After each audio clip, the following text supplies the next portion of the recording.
Bonjour à tous et à toutes, j'espère que vous allez bien. Je voulais vous produire un petit contenu express sur l'un des 7 péchés capitaux, celui de l'envie. Pourquoi je vous fais une vidéo là-dessus? Parce que c'est un des péchés que je côtoie le plus en consultation. Donc ce qu'il faut savoir, c'est que les 7 péchés capitaux, c'est une notion qui vient de la croyance chrétienne, à mon sens, de ce que j'ai pu apprendre. Alors je n'ai pas préparé le contenu, j'ai eu envie de faire ça de suite. C'est pas tant forcément sur la connaissance ou l'origine que j'ai envie d'aborder ce thème-là, c'est plutôt sur la répercussion et le fonctionnement. C'est le seul péché capital qui ne retire pas de satisfaction lorsqu'on est atteint par ce dernier. Moi, je parle bien d'atteinte. Pourquoi? Parce que l'envie, c'est le fait de désirer posséder quelque chose ou désirer obtenir un résultat. Et contrairement aux 6 autres péchés capitaux, c'est un péché qui ne retire pas de satisfaction dans le fait de l'appliquer. Bien au contraire. L'avarice, par exemple, lorsque vous l'appliquez, vous avez la satisfaction de garder ou de ne pas dépenser. Lorsque vous êtes dans l'application de la gourmandise, vous prenez plaisir à assouvir votre gourmandise. L'envie, on ne retire pas de plaisir. Et par opposition, c'est même, d'un point de vue philosophique, le fait d'obtenir le bien par le mal. Donc il y a quelque chose de très manichéen dans l'application de ce péché capital qui, à mon sens, mérite quand même d'être abordé parce que c'est parfaitement contre-spirituel. Et ça va en opposition aussi avec l'amour. Tout comme l'énergie de peur, l'envie, c'est un état d'être qui parfois n'est pas reconnu, n'est pas identifié, mais qui ô combien est reconnaissable. Donc vous savez que parfois on définit les choses non pas par leur sens objectivable et propre ou par ses caractéristiques, on peut définir quelque chose par ses manifestations, par l'ensemble de ce que le phénomène va induire en comportement. Donc l'envie, ça va souvent vous mettre dans un état d'hyperfocalisation, dans un état de possession, parce que lorsque l'on aime quelqu'un, on le veut. Et lorsqu'on le veut, parfois on peut devenir obsédé, ou on peut devenir en tout cas assez focalisé sur tout ce qui va entourer l'objet de désir. Et moi je parle bien d'objet et non de sujet, parce que la personne que l'on aime devient par là même un objet de possession. Je vous dis souvent dans les guidances d'essayer, en tout cas, de ne pas aimer les personnes comme on aime des objets. Ça signifie qu'une personne n'est pas un objet à posséder. Si quelqu'un ne veut pas être avec vous, vous ne pouvez pas le forcer, vous ne pouvez pas continuer en quelque sorte de vouloir le posséder. Il y a un enjeu de tolérance et d'acceptation du refus. Au même titre, peu importe le contexte d'injustice ou de justice, par exemple, si vous avez une personne qui vous dit oui, puis après qui vous montre que c'est non, ou si vous avez quelqu'un qui vous fait des promesses et qui ne les tient pas, ça peut être profondément injuste, mais pour autant, ça ne justifie pas la notion de possession, c'est-à-dire je veux savoir ce que cette personne pense, fait, où elle est, avec qui elle parle, avec qui elle couche, qu'est-ce qui se passe dans sa vie. Dès lors que vous entrez dans une démarche un petit peu de stalking, alors il y a quand même un enjeu de juste mesure, mais dès lors que vous entrez dans une démarche de stalking, que vous voulez effectivement posséder l'intimité de quelqu'un, lorsque vous avez envie d'avoir accès à l'intimité de quelqu'un qui vous la refuse, vous entrez dans une schématique d'envie. Bien entendu que le fait d'être curieux n'est pas un péché capital. On a tous envie de savoir à quoi pense la personne de notre cœur, et je ne suis pas là pour vous culpabiliser. Je vous dis simplement que, jusqu'à une certaine mesure, on peut très vite, rapidement, glisser de la curiosité du manque vers la notion de déviance avec la posture d'envie. Parce que le fait d'aller trop loin dans la schématique de supposition, le fait d'aller trop loin dans le besoin de connaissance de l'intimité de l'autre, on entre dans la schématique de l'envie, des énergies d'envie. Quand vous posez une rupture ou que vous subissez une rupture, la personne décide de se désolidariser de la relation et de tout ce que la relation va engager et va induire. C'est-à-dire le fait d'ouvrir son intimité à l'autre, le fait d'être dans la vie de l'autre et d'ouvrir son accès à l'autre. Et il y a également la notion d'intimité, c'est-à-dire ce qu'une personne fait indépendamment de vous, en dehors du cadre d'engagement, lorsque vous n'êtes pas engagé, du coup, ça lui appartient, c'est son intimité. On a tous envie de savoir ce qu'une personne fait ou pense quand on l'aime, bien entendu. Pour autant, lorsque vous n'acceptez pas qu'une personne vous garde à l'extérieur de sa vie, vous entrez dans des énergies d'envie parce que vous souhaitez posséder la connaissance de l'autre, vous souhaitez posséder son état d'esprit en voulant y avoir accès dans ses moindres recoins.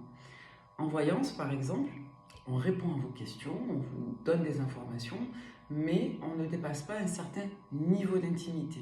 Moi, pour ma part, ceux qui me consultent le savent, je vais davantage vous décrire le comportement plutôt que de vous décrire précisément ce qu'une personne fait en détail.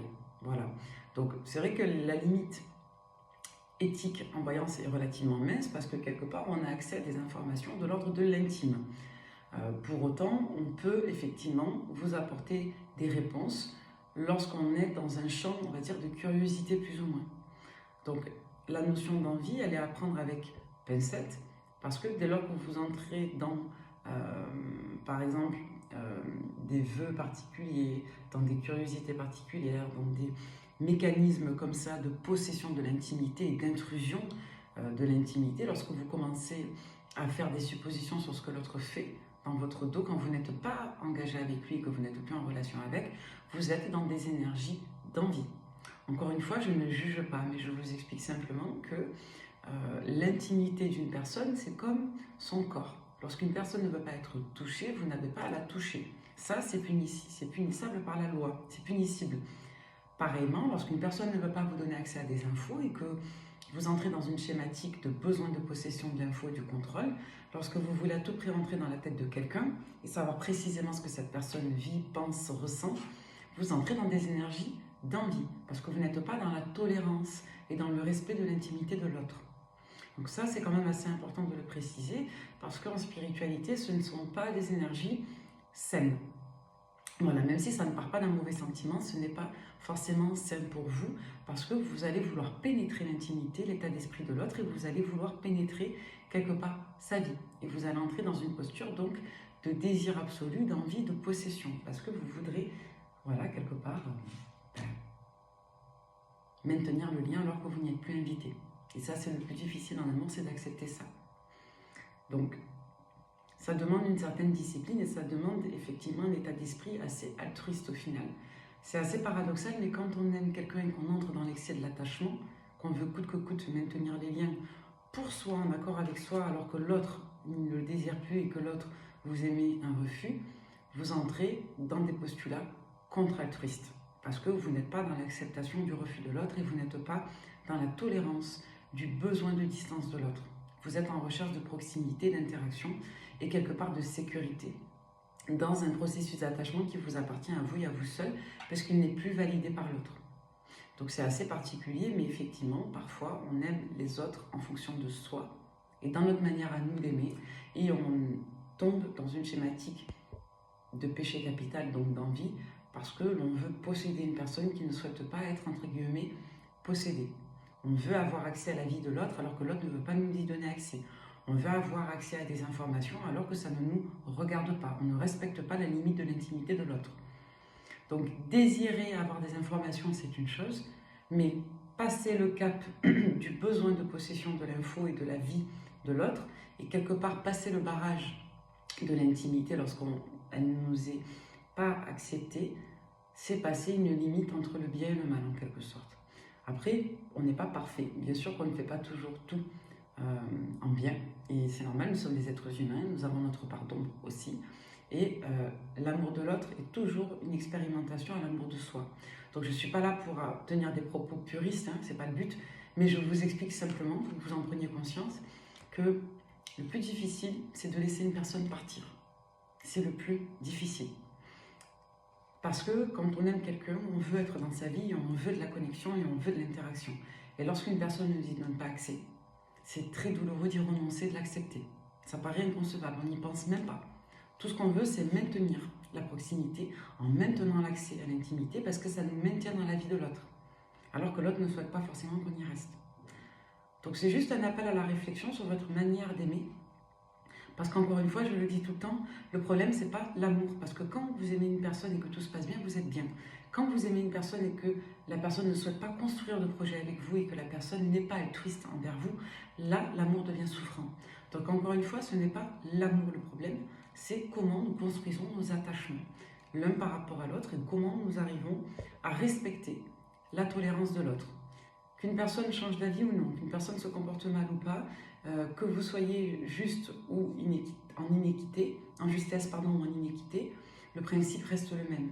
Lorsqu'une personne ne veut pas partager votre vie avec vous, vous avez un devoir, je dirais presque humaniste, existentialiste, qui est en priorité de le respecter. Et de ne pas toujours chercher coûte que coûte la vérité dans l'intimité de l'autre, mais plutôt dans votre intimité à vous. Parce que cette intimité ne vous est plus offerte par l'autre. Même si vous estimez qu'elle vous est due parce que vous avez des liens d'affection et d'attachement, ou parce que la personne vous a fait des promesses qu'elle n'a pas tenues. Une personne a le droit de bien faire ou de mal faire. Et ça, j'insiste là-dessus. Si une personne excusez-moi d'être vulgaire, j'espère que je ne serai pas censurée, mais si quelqu'un décide de se comporter comme un connard, malheureusement, c'est de sa responsabilité, à lui. Votre responsabilité à vous, ça va être de vous en remettre et de vous reconstruire derrière. Mais quelqu'un a la liberté de changer d'avis et quelqu'un a la liberté de mal se comporter. Libre à chacun de porter sa croix et quelque part de prendre le risque de faire face à son karma. Mais si quelqu'un décide de mal se comporter, c'est de son fait. J'insiste là-dessus.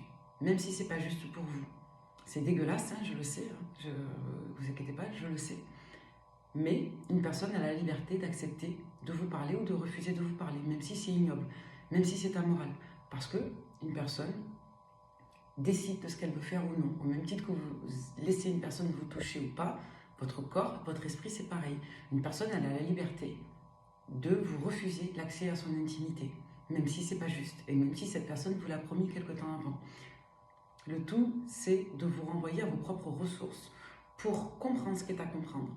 Au-delà de l'insatisfaction que l'on ressent ou de la peine que l'on ressent lorsqu'on en est rejeté, il y a quand même un enjeu de se demander, en termes de principe, qui nous avons en face de nous. Parce que le comportement est toujours l'expression d'un état d'être. Lorsque vous vous levez, que vous marchez, vous exprimez une volonté de votre esprit. Soit de marcher pour obtenir quelque chose. Dans les comportements, c'est pareil. Une personne qui vous refuse l'accès à son intimité, c'est quelqu'un qui vous exprime quelque chose. Même si la personne vous l'a promis, qu'elle refuse, libre à vous de prendre les constats qui s'imposent à vous et de comprendre pourquoi la personne vous refuse l'accès à son intimité, de comprendre pourquoi vous ressentez toujours le besoin d'y accéder, alors que la relation physique, matérielle ne le justifie pas. Ou à contrario, lorsque vous êtes en relation avec quelqu'un et que vous avez une jalousie excessive, que vous voulez coûte que coûte garder un œil sur votre partenaire parce que vous êtes en insécurité, parce qu'il y a peut-être une trahison avant, hein, on peut comprendre ce qui peut mener à l'envie. Je ne suis pas là pour vous critiquer ou pour vous juger, je suis là pour vous apporter de la ressource de réflexion. Je vous dis simplement que, peu importe le contexte, justifié, légitime ou non, il y a un enjeu de responsabilité de soi et de tolérance de l'intimité de soi. Peu importe le contexte. Donc, si une personne ne vous donne pas accès à sa vie, si vous estimez, vous, que vous y avez accès parce que vous l'aimez ou parce que la personne vous a fait des promesses qu'elle n'a pas honorées, posez-vous des questions sur le sens de votre démarche et sur la ressource que ça vous apporte. Qu'est-ce que ça vient nourrir en vous? Pourquoi besoin de contrôler ce qui se passe dans la tête ou dans la vie de l'autre? Pourquoi besoin de regarder ce qui se passe dans la tête et dans la vie de l'autre? Voilà. Est-ce que quelque part ça vous nourrit? Est-ce que quelque part ça vous permet d'aimer de manière saine, de vous sentir aimé ou de nourrir votre relation? Posez-vous de véritables questions par moment. Le fait de trop penser à l'autre, c'est toujours une invitation à repenser à soi. C'est toujours une affaire d'équilibre et d'excès. Voilà. J'espère que ce contenu vous aura été utile. Merci de m'avoir écouté jusqu'au bout et prenez soin de vous. Merci beaucoup, au revoir.